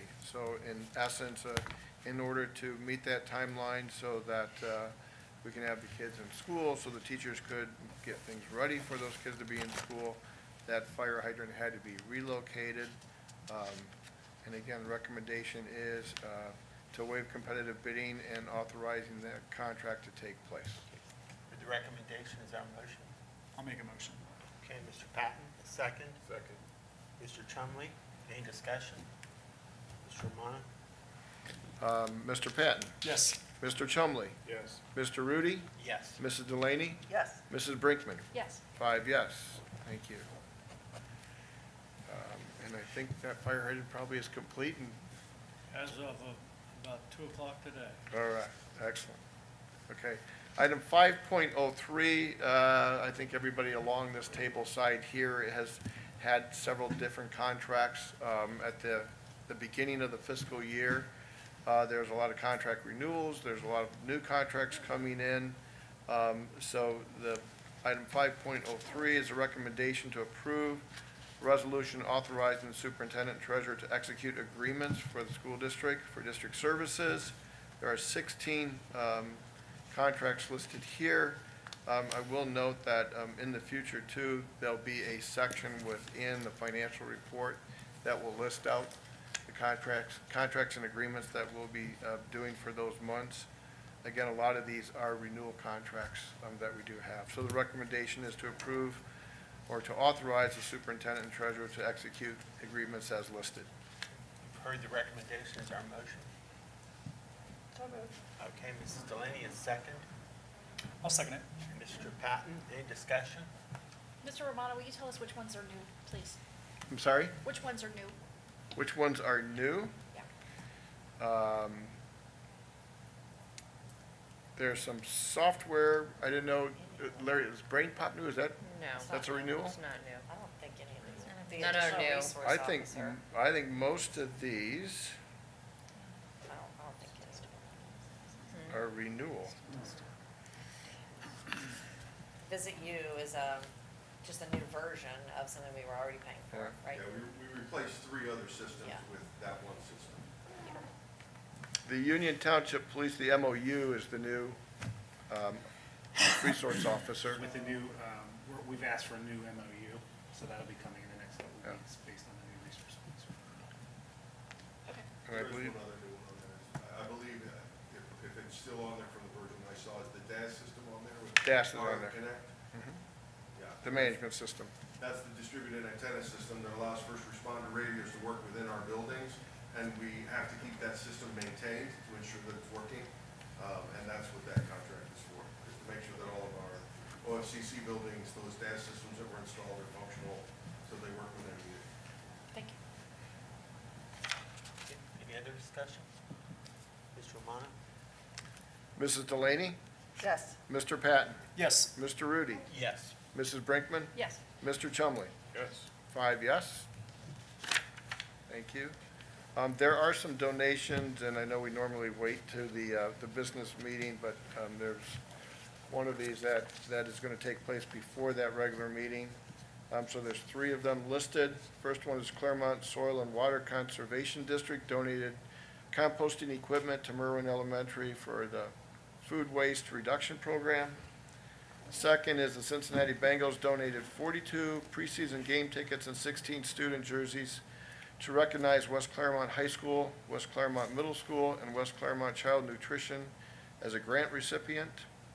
And the third one is West Clermont High School PTSO donated $8,710 to the West Clermont High School principal account for West Clermont High School scholarships from the golf outing, and that is the proceeds from the golf outing that they had. Bless you. So it's recommended to accept those 3 contributions and donations as listed. Sorry. You've heard the recommendation. Is there a motion? I'll make a motion. I'll second. My sneeze threw you off. Sorry. He was right. He was ready. Okay, any discussion? Mr. Romano? Mr. Patton? Yes. Mrs. Brinkman? Yes. Mr. Chumley? Yes. Mr. Rudy? Yes. Mrs. Delaney? Yes. 5 yes. Thank you. And just as we're moving on, just a quick financial update. What I wanted to do is, kind of give bite-sized, chunks of our financial fitness and how we are kind of progressing through the year. So let's see if this will, there we go, come through there. So what I wanted to do is to really focus on a couple of things. 2 revenue items, an expenditure item, and then kind of give a commentary on a couple uncertainties that are coming up, and then let you know what's coming up in the next 3 or 4 months on a financial basis to do that.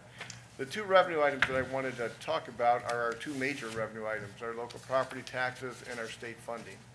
And so you'll note that on our 5-year forecast, which was just set forth in May, that those revenues, local property taxes and state foundation, really make up the bulk of all we receive and get. I do have to compliment the county auditor and treasurer's office. We did receive our second half settlement, so that's a settlement that there's a billing that goes out at the beginning of the year in January. We usually get that settlement February and March. There's the second half tax bills that go out, and we usually receive that, or a lot of school districts receive it at the end of August and September. It's really nice coming to Clermont County where, as those are collected, they pass that right on. Our settlement was really at the beginning of August. As that came in, one of the things that allows me to do is to look at how accurate is our estimate on those property taxes. There's 2 slides here. I don't have to go through the whole detail of it, but the summation of that is that on a $65 million total, we estimated that we were to receive $65,566,000, and in essence, we received just $282,000 over that. That's a pretty close estimate when you look at that. I really kind of concurred that 2 different ways. One is look at the calendar year collection. That estimate is provided to us in early spring in February and March. So I compared the total calendar year settlement, and then I also went and looked at the fiscal year. So how much money do we receive the first half of our fiscal year, which is really July through December, and then compared what's left, what we anticipate to receive from January to June of 2023. And when I did that second calculation and confirmation, we're actually within about $55,000 what we're due to receive from January to December. we're really within $55,000 of what we received this past January through June. And so for me, it helps me sleep at night, knowing that the money is coming in, knowing that it's getting passed on to us, and knowing that our projections are pretty accurate with that. Again, that's a major part of our revenue. I will have to confess to you that on the state funding side, between that last meeting of July 7th, I think it was, and today's meeting, there's probably about a 48, 72-hour period there, which I didn't get too much sleep because I could have, but I didn't get too much because we received the kind of the guidelines of that new state funding formula. And as I read through those guidelines, it just was not resting easy with me of going through that calculation. We had changed some things on how we go forward. And as I read through that, as I contacted our consultant, as I talked to a couple other school districts, there was some concern. I took a step and contacted which is pretty much the equivalent of the CFO of the Department of Education, and had about an hour-and-a-half conversation with him. And after that conversation, it was easy for me to fall right to sleep. One of the big things that you heard me say, you heard the superintendent talk about it, is that this district with state funding is under a guarantee. And what that really means is the state is saying there, if you go through the new formula, we don't have enough students, we don't have enough students of a certain category, and we are pretty much of a wealthier district than we believe we are. Those two things allow us to fall short of the dollar amount we have been given in the past, okay? We fall short about $1 million. When I went through the guidelines that the state gave us, and so put the timing together, all last year, we were under this new formula. We really never had the guidelines. Those came out the first week of July for last year. They came out for this year, the first week of July. And we went through the exercise of doing that. That's where I got a little bit of alarmed. But where I was assured by the state was that we are in fact under a guarantee, that we will not receive less than what we received in 2021, which really connects back to 2019. So when you think about that, this district is not getting any additional more dollars than we did 3 to 4 years ago. And you mean this school year? This school year. Yes, okay. Okay? And last school year. So it's really the amount that we're going to receive this year is pretty close to the same as the numbers are shown up there that we did receive in previous years, okay, to do that. So the chart that I really showing up here is that our state funding formula, and you really only have to look at the bottom line, okay? Our 5-year forecast, we estimated about 28.8 million. We're going to get close to 29.1. That's as of today. When new numbers come into play, and you've heard the superintendent and Mr. Fultz talk about enrollment numbers. When some of those new numbers come in, the mix of that formula will change, but we'll still be pretty close to those two numbers, to the $28.8 million that we received in the past, okay? Keep in mind the state operates on a biennium, two-year budget. And so as this year we move into the governor and the legislators working on the next two-year budget, that starts to take place late fall. Governor has an executive budget that kind of is released in January. The whole thing starts all over, okay? So that's where our advocacy comes in. I can tell you I'm pretty proud of the fact that, when I was talking to the State Department of Education and the CFO, some contacts that the superintendent had made and I had made, things went right around and came back to ODE from some of those legislators. So that is having an impact about our school district with that, okay? So bottom line on those couple of slides is that there are two major revenue sources. We're pretty accurate on that estimate. Things are coming in as expected for us to do that. The one expenditure item that I'm going to talk about tonight is our health insurance rates. During the spring, early spring, the consultant that we use for our consortium have projected that our rates were going to go up about 5%, okay? I was nervous with that. When we built our 5-year forecast, I built 8% into it. I did not do that to cushion things. We just looked at some of the data ourselves and felt that sooner or later, those healthcare costs are going to hit. They did. So as we progress through the year, and our claims really are looked at to drive the future premiums, we end up with about an 8% increase in our healthcare rates that will start January 1, okay? Although that's 3% more than what they told us, we had built that in. So we are covered with that, okay? We are there with it. I will tell you, I still have concerns about what may happen in 24 and 25. I think this district is ahead of the game with the superintendent, with these people here. We started looking at wellness and well-being a year and a half ago. We have a great group of people out in each of the buildings, the wellness champions, and then their focus really is about the health and well-being of our staff.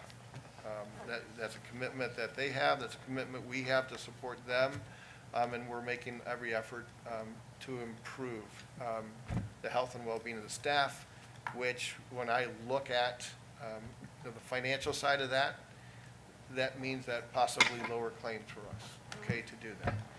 I think that when I look at what the district has done over the last decade or so with health insurances and the different programs that we're into, they've done a lot, okay? And there you get to a point where, okay, you just have to have healthy people to do that. And so I think that's a great effort that we're putting forward to do that. One thing that we do need to note, okay, when our health insurance rates go up, we don't bear the full burden. We have a share of that with our employees. We have an 84-16 split.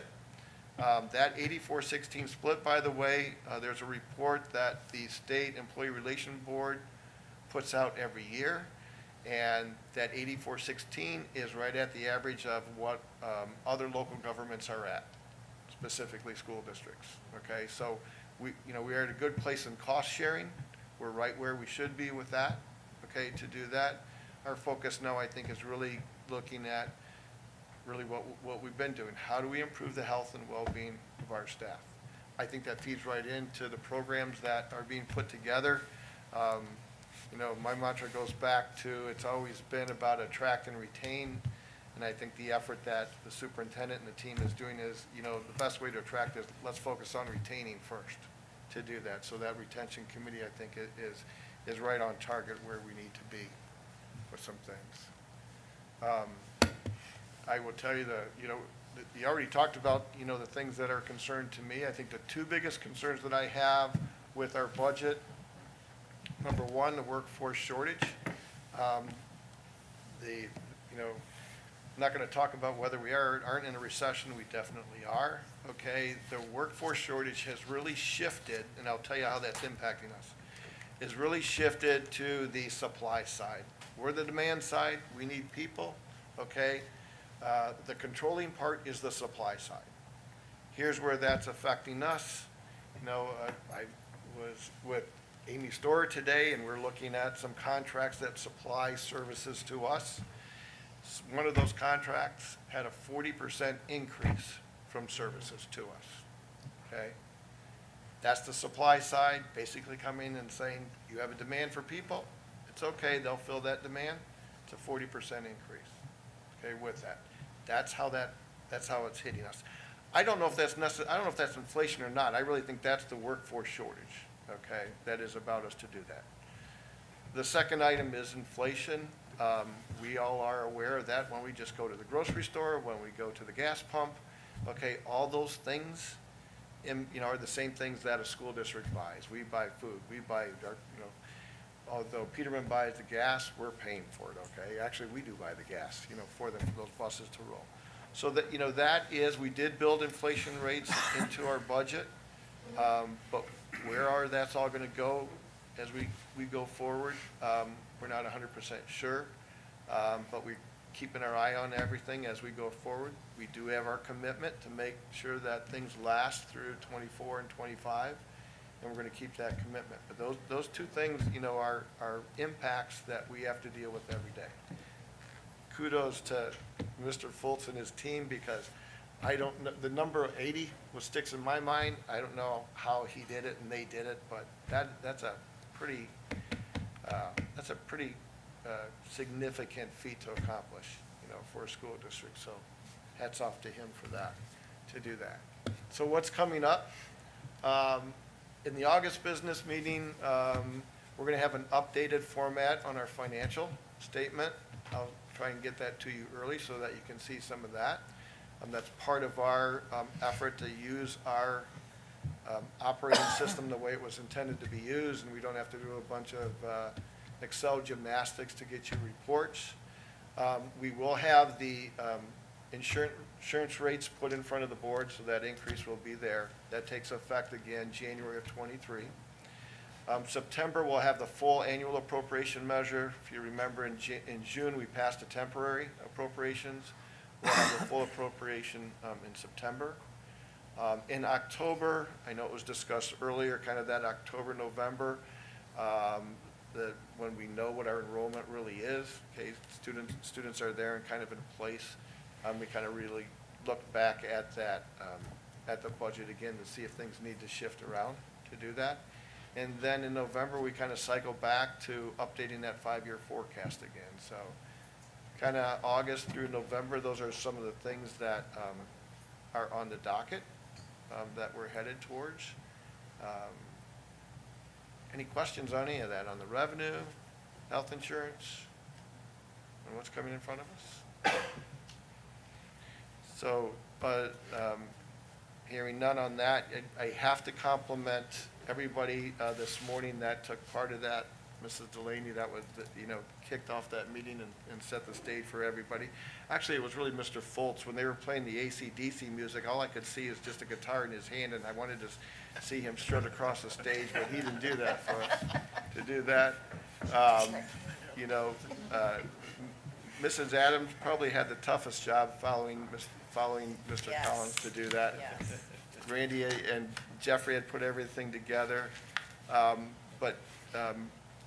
Sitting where I was sitting, you know, one of the things that I thought of with Mr. Collins, and I think it's really representative of everybody, and I know the theme was about hope, but in my mind, when I heard that, it was really about character. I don't know anybody in that auditorium, and I did not look around because I was afraid somebody would see me. But if you didn't have a wet eye or a tear in your eye, then you weren't listening to Mr. Collins to do that. So it was great that he had the character to go forward and make the comments and really set the stage for this school year. I'm sure that he felt comfortable doing it because Mr. Gephardt was there with him, and although it wasn't physically right next to him by his side, I'm sure he felt that.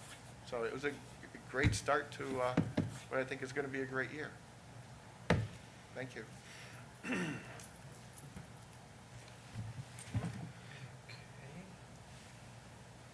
Board comments? I'd just like to welcome everybody back to another wonderful school year at West Clermont High School, or West Clermont School District. Wish everyone in the district good luck as they begin the new year. That goes to both students and staff members. Looking forward to a great year. Mr. Drummond? Yeah, I'm counting down the hours until 9 o'clock Thursday morning when Travis rolls up in his bus and toss my boys on there. No, it's bittersweet this time every year.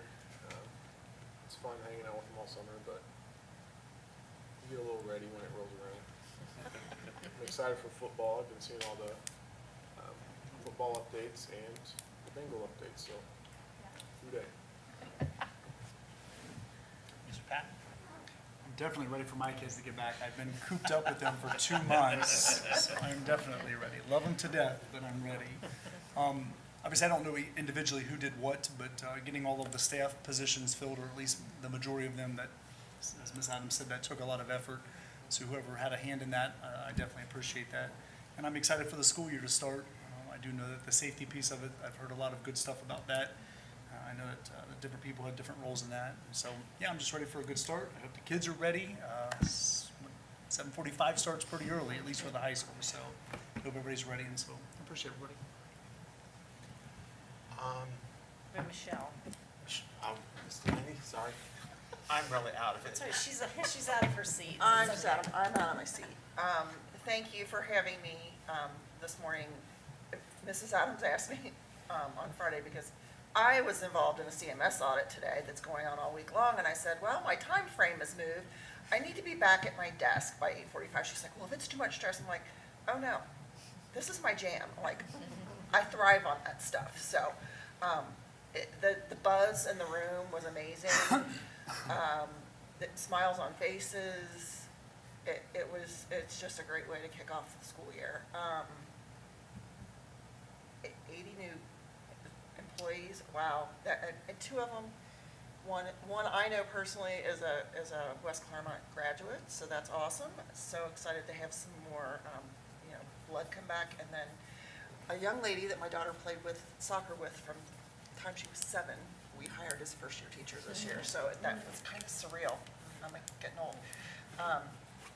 The safety thing, what you guys did this summer is phenomenal, and if that doesn't prove to our community that we are focused on our safety of our students, our staff, our everything,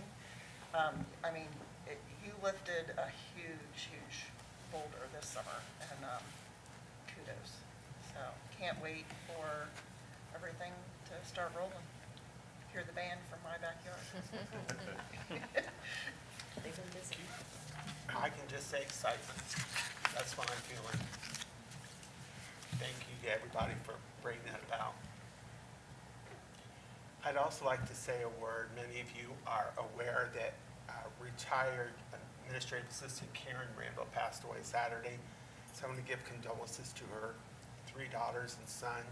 Karen was another 39-year-old friend of mine. I would call her more family. So it's been really difficult, but we'll move on. Karen had a really good career here. She's one of the kindest, most helpful people I'd ever known. Talk about customer service, hers was great. She went above and beyond. She'll be sorely missed. Okay, we are going into an executive session, and do we anticipate? We don't need to come back. Okay. Get my thing up here.